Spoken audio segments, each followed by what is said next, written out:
Lielupas sporta centrā Jūrmalā rīts iesākās neierasti rosīgi. Jau līdz olimpiskās dienas atklāšanas brīdim skolu jaunieši kārtīgi iesildījās, lai vingrošana visiem kopā tik tiešām izdotos. 10:05 minūtēs Radio SVH tiešraidē Vislatvijas vingrošanai piebiedrojās arī jūrmalnieki. Aiziet!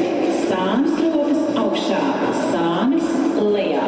1, 2, 3, 4. Uzrunātiem skolēniem vingrojumi nešķita grūti, bet pati rīta vingrošana gan lielākoties bija jaunums. Vai bija jau kādreiz kaut ko tādu darīt? Nē, nebija. Kā tev šķiet, vai tā rīta rosme tiešām ir tik laba, kā te visi pieaugšie stāsta? Es tāds vingrinājums nedaru, bet es nezinu. Klātsošie pieaugušie gan vēl atceras laiku, kad rīta rosme bija pavisam ierasta lieta.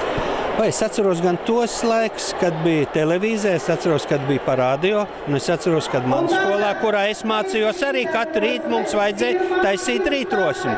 Vismaz pirms skolas es zinu, ka bija daži skolotāji, kur lūdzu to darīt. Tā kā es domāju, ka viss tas labais, kas bija pagātnē, ir jāatjauno tagad mūsdienās. Par iespēju skolās atjaunot šādu veidu vingrošanu jaunieši izteicās visnotaļ atzinīgi. Jā, es domāju, ka tas būtu forši. Tiešām tas būtu aktīvi, un mēs arī aktīvāk dzīvesveidu vestu. Olimpiskā diena turpinājās ar apļveida stafeti un pretstafeti, kurā tika izmantot dažādu spēļu elementi, bet sloks pamatskolas meitenes nodemonstrēja, ka viņām pa spēkam arī krietni sarežģītāki vingrojumi. Es pārsvarā staigāju tikai uz rokām. Kāpēc tā? Nezinu.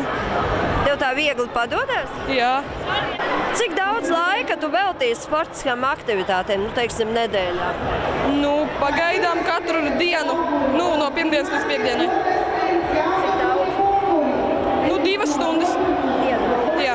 Olimpiskajā dienā 48 vietās visā Latvijā piedalījās vairāk nekā 38 000 dalībnieku, tostarp arī 1200 Jūrmales izglītības iestāžu audzēkņu. Sandra Leitāne, Andris Pāns, TV Spektrs.